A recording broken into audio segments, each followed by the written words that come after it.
Hello, welcome back to Hoi 4, Equestria War, Zarantia, on our Mekiouzza, Ataghan. And we will continue working for the economy of our nation at the moment. Schooling for all. Everything is founded on thoughts and brains. Though our generation may have been able to lift itself up from our own disadvantages, we should not neglect the next generation. Everyone will need to receive an education. Tomorrow's battles will be faced by minds, not muscles. And probably will be faced by both, but you know, that still makes it important to get the minds up as well. But you know, probably should work on both, really. I'd personally say. I think that would be the smartest move. Just, you know, my opinion on it. Probably makes the most sense.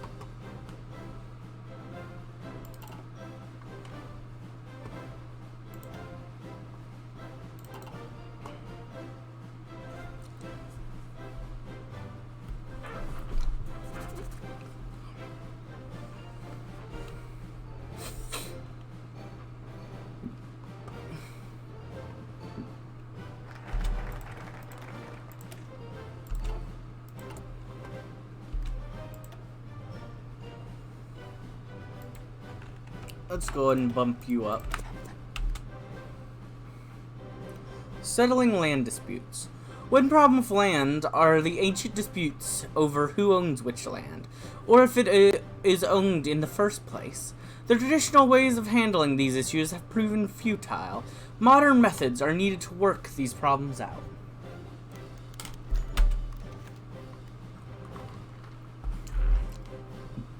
A tense first day. The air almost quivered around the two chiefs as they stared at each other down, each having several equally grim tribe zebras lined up behind them. The silence was near deafening, but neither of them seemed willing to make the first move. It was a mood that could so easily explode into violence, and though they were both hard-bitten tribes more than willing to shed blood for honor's sake, that same honor forbade them from making the first move. Also, thank you all for your presence today. I'm overjoyed to see that you take your children's first day so seriously. The teacher of this new school said with a smile from where he stood at the other end of the classroom.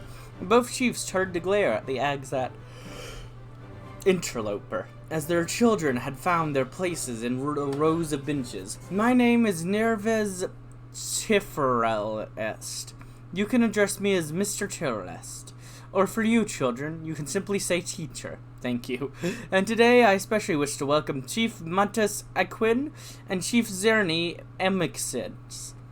It is an honor to meet you both.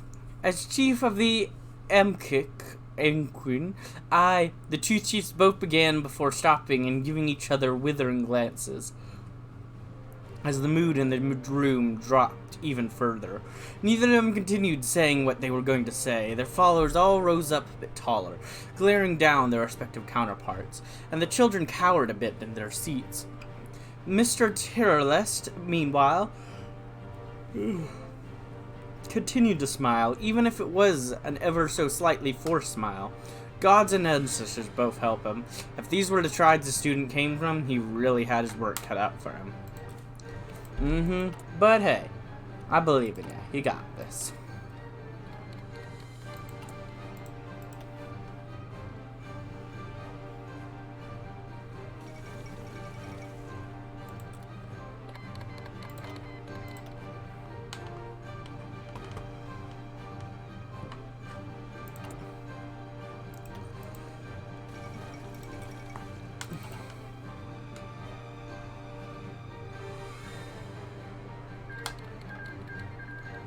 Jackie Clan, some more wars.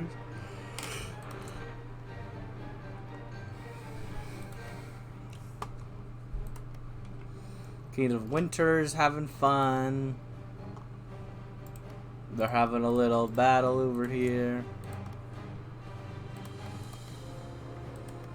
These guys are having a little battle over here. Civil War continuing over here. course, the fascist side immediately got obliterated, as they usually do.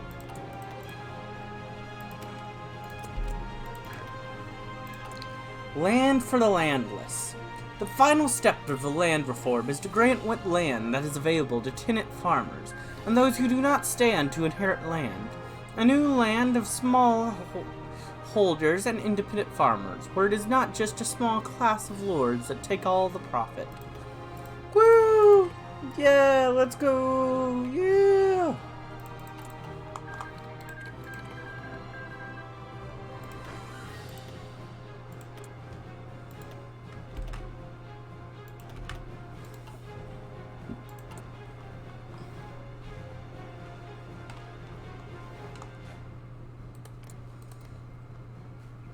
Alright, some sort of stuff got out of here.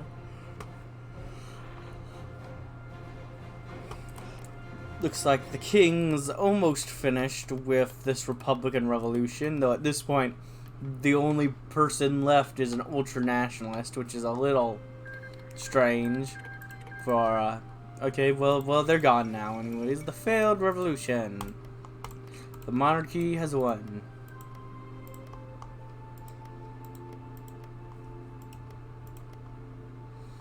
How's our boy doing? Just chilling.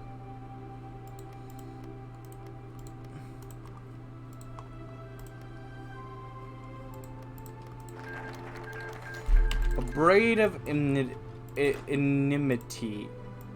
So tell me, you two, Mr. Tirlest said as he watched the two young zebras standing in front of him. Zarantia Aquin and Takama M6 had been at each other's throats since the very first day, and now they had come to actual blows, with Zarantia missing a tuft of mane and Takama having a bite mark on her leg. Why did this start? No, he said, raising his hoof as they seemed about to start yelling at the same time. Zarantia will go first, and then Takama will speak. Takama pushed my cousin, Zarantia said, Takama bristling. I pushed him because he wouldn't leave my sister alone, she yelled out angrily. You lied, just like Amkix always. Zarantia began, and Mr. Tirless slammed his hoof into the table. Quiet! Mr. Tifferlest roared, cowing them both before leaning down to begin untangling this entire mess. So Zarantia's cousin had been pushed, but that was only because he had harassed Takama's sister after she had tricked him out of his lunch, and she had done that because another kid had stolen hers, and God's helped them all. So what started all this, he asked the two. Go back to the very start of this whole thing. Where did this conflict begin between your two groups? He looked from Zarantia to Takama, neither of them answering. Nerawa's sighed. This started centuries ago. At some point, Axids and Aquid started fighting, and we've been fighting ever since. Nobody knows where it started, because it is a braid made from spite and anger that goes back since before anyone was born. He placed a hoof on each of their shoulders. I understand why you did what you did, both of you. But I'm here because the Aquid needs more from you, on her behalf. I asked that there be peace between the two tribes. Can the Eliquid count on you? Well, they're learning. They're learning. It'll take time. Let them have their time. The games of power between the tribes have left many of them wealthy, but as many, if not more, destitute. Those who have been bereft suffer, and as good neighbors, we should alleviate each other's suffering. Where some see desolate wastes, we see opportunity. Riches beyond our dreams lie beneath the sands, and they are waiting for those worthy to use them as they see fit. We will find them, and we will use it for the betterment of Zarantia. Woo! We will better this nation. No matter the cost, we will better it. We will do what must be done. What must be done. I've actually never gone this path. I've gone both of these paths before, but I've never gone here. Mostly because I Well, I love industrializing, so yeah. I've gone this path, but as I've talked about, in an earlier episode, I am doing a path I've never gone down. I have never gone with just the council and like, let's just be chill and let's try to be good for our people, and everything will be all right. Hammers to break their chains. I'll move first. Slavery is not only a weight to our economic potential, but a historical debt towards our people, for it has no place for Zarantia that desires to grow. What only remains is to discuss how we will abolish this rot to our society. I actually think I should have saved that political power, because I think I will need it for... I'm actually gonna... Look, this is just like I just didn't make the decision, okay? Because it costs 150 to do that. I'll go back to where I should be recruitable population-wise. I'll lose those people. And it'll be like nothing ever happened, okay? I mean, I could load a save, but that would just take more time. So, at least I'm being honest with you and what I'm doing. So, yeah. You're welcome.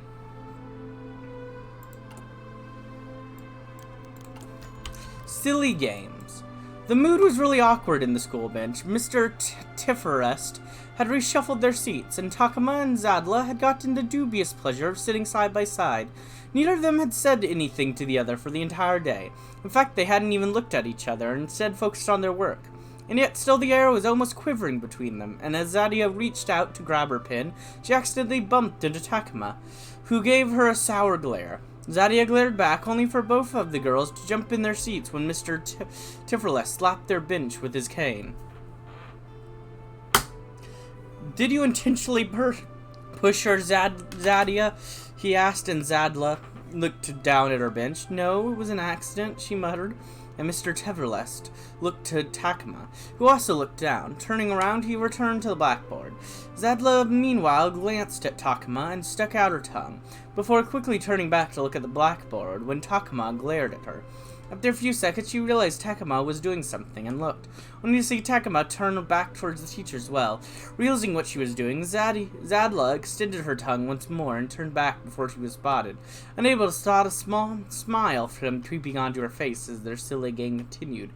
Mr. Tifferless, meanwhile, heard the small giggles coming from behind him after a while and smiled to himself before schooling his face. Though he approved, he still had a class to hold. "Zadla, Takama, out into the hallway with you." Alright, we've almost done it. We've almost gotten rid of illiteracy, and we're gonna get rid of slavery. Like, man, things are looking up, you know? Things are looking up. I'd say so. I mean, if you think the slavery and bad illiteracy was better, then, well, you do you, I suppose. Breaking the fetters. Admittedly, Mekiouzza didn't quite get these new technologies. She in her youth had run laps around her country, and she became aliquid, got used to sending other people on that particular grueling task. But the innovations of this new millennia still left her vaguely confused. She taps the microphone twice, glancing at one of the foreign radio experts. Oh, the radio. Good thing we're getting a foreigner in. I mean, our radio kind of sucks. As he nodded and screamed in an odd language towards the other hippogriffs accompanying him. I'm joking. In a few I just make myself laugh way too much. In a few moments, a radio would broadcast her speech across radios in our country.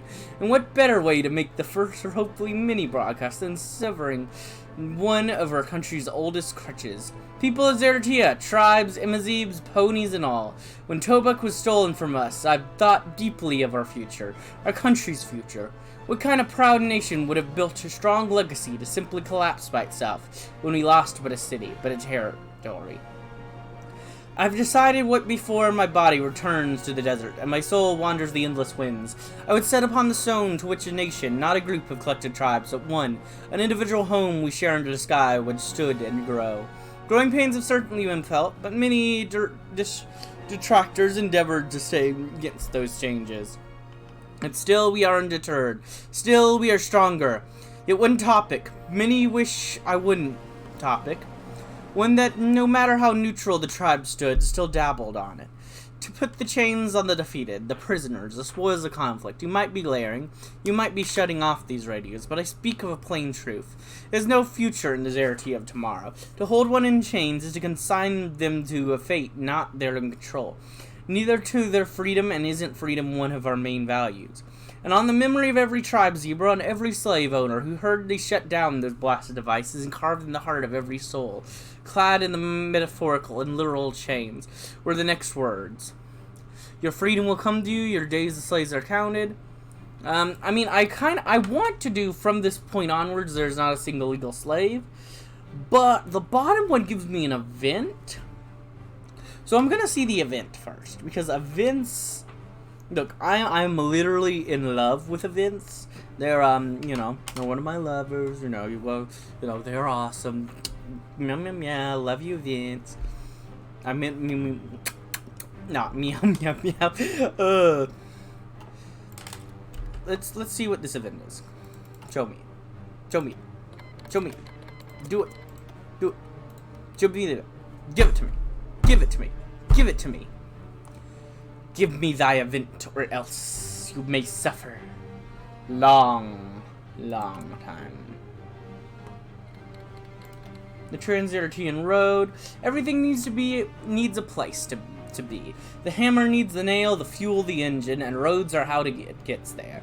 It is no good having the parts if they cannot come together. A road is sorely needed. I might also just go this path if it has multiple events coming through it, because I've always just been like, immediate get rid of it, we're moving on.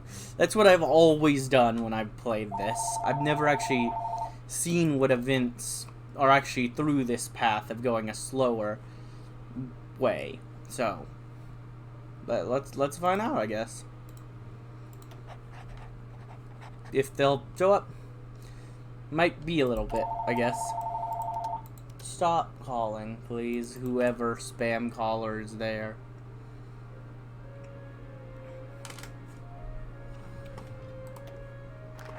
Immortality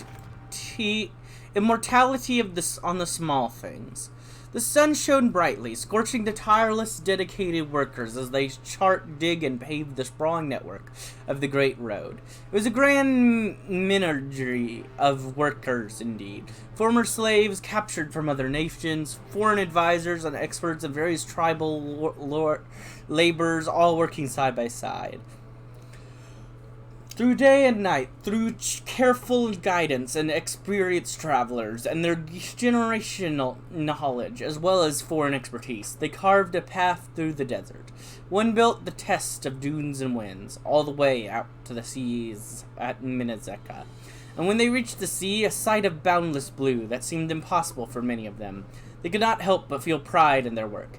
Even if nobody would know who they were, the road would outlast them. And one day, when those same foreign machines on wheels, boats, traders, and tourists came within their lands, their legacy would be forever be enshrined on the path they walked upon. Yet work wasn't over yet, and they returned to it, with only scoops of water as their reward. Their effort built our nation, and will not be forgotten. Woo! The second Tobak. Foreign investments, labor, and trade flows through Azcat markets and factories like water. The rough diamonds not only turned into an oasis, but is one of the finest jewels of our homeland. Our work to bring Zarantia to the modern age is far from over, but there is no shame in taking a moment to gaze upon our works. True. True. Very true. Sometimes victory isn't all. Zarantia didn't like tests. It wasn't the test itself that was the issue, though. It was that both tribes turned up to hear the results. Her father and a large contingent of the Ataghan tribe had gathered outside the school building, once again staring down the apsid across the schoolyard. It felt weird, like two different parts of her life that wasn't meant to come together, and she gave Takama an apologetic look. She'd never tell her father, but she didn't mind Takuma. After today, though, she had felt confident on the test, and she knew she had a chance to get the top score. But if she was the best in her class, her father would lord it over Apsis, and by that, Takuma. As they stood there waiting, Zadia realized she was begging that she didn't get the top score. She didn't really care about that, not if it cost her her friends. As Mr. Tefferlest came outside, over 100 eyes turned to him as he cleared his throat to call for the students, who lined up to receive their tests from him. Zadla realized her heart was beating, and she could only bow mutely as she was given her results. Looking over to her parents, she looked down at her score, 98 of 100. 98! Well done, my daughter, her father said loudly, patting her shoulder. I knew you could do it. You've made me and the tribe both proud today. Zadia wanted to sink down to the ground as she saw her father preening in the direction of Takuma's, who only blinked. Wait a minute, my daughter also got a 98. Has your brat been copying her? Takuma yelled.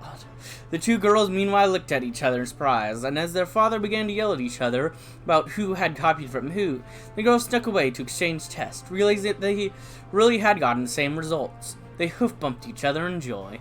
Aww. Hey, we get, oh yeah, we get upgraded, we finish our intelligence, we upgraded, and we get a oh, so much goodness. Oh yes, thank you.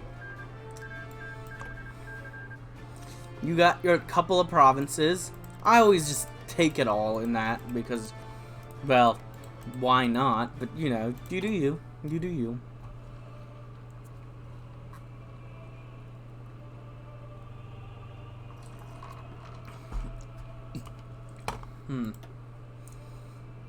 Kind of want to, you know, get rid of this, but whatever.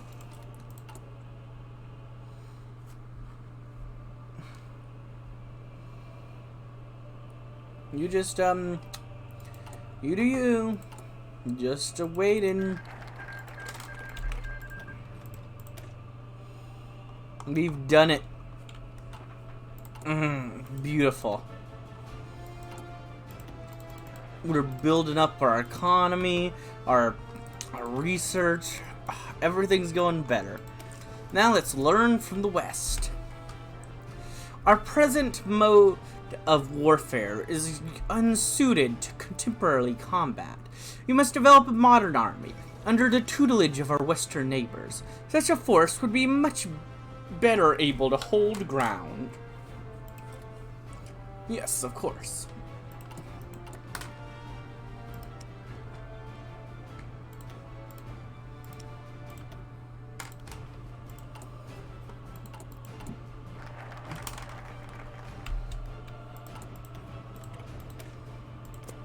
A fledgling arms industry. The modern wars will be fought with countless different tools, and we are lagging far behind. The arms industry of Tobuk is not available to us. So, if we are to defend ourselves, we must build an industry of our own.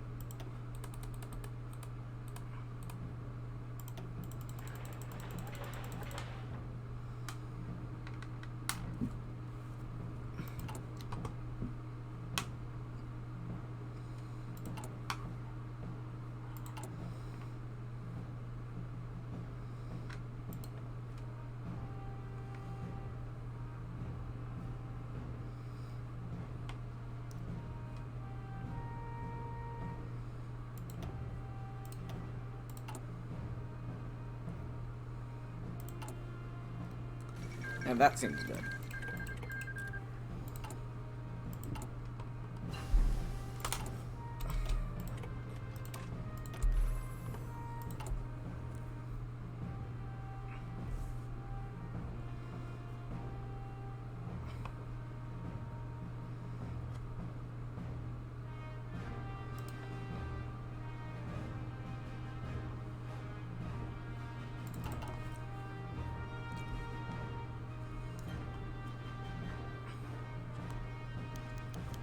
The steady road to freedom.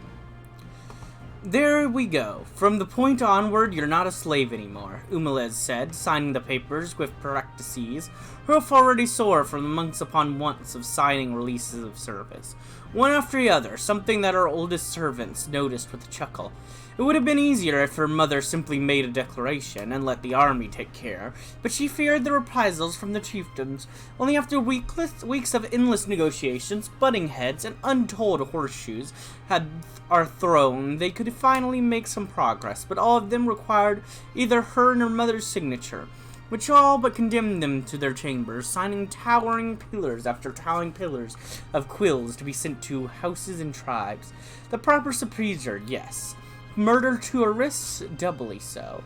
Her maid, Ottawa, raised alongside her, took the quill, staring at it for a moment, her expression conflicted. Are you expelling me, Umi? Did I do something wrong? What? No, you're a free mare. Your family's been our slaves since the times my mother had my age. Don't you want to be free? Where would I even go?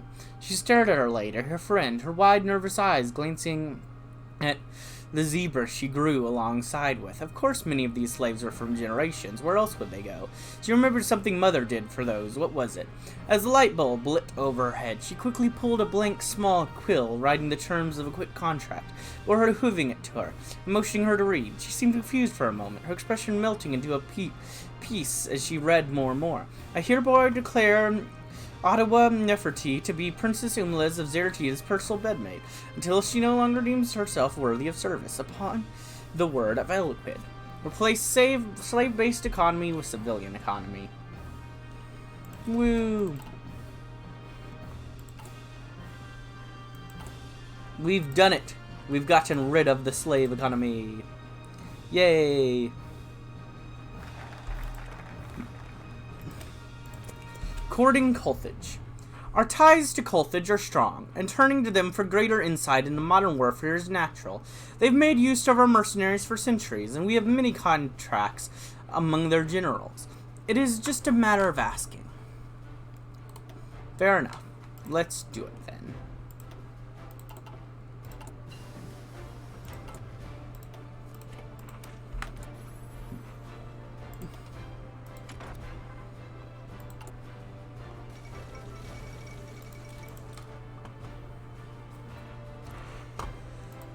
I'm slowly catching up with society as a whole. It's gonna take a little bit, though.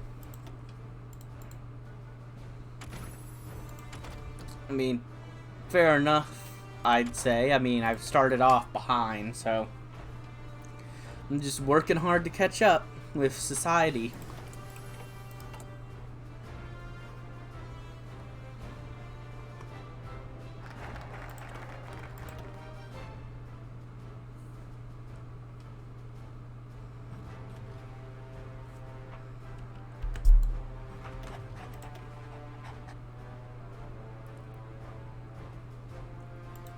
But I think for now, this is a good time to go ahead and end this episode. I hope you enjoyed, and if you did, like, comment, subscribe, and hit the bell button. And as always, peace.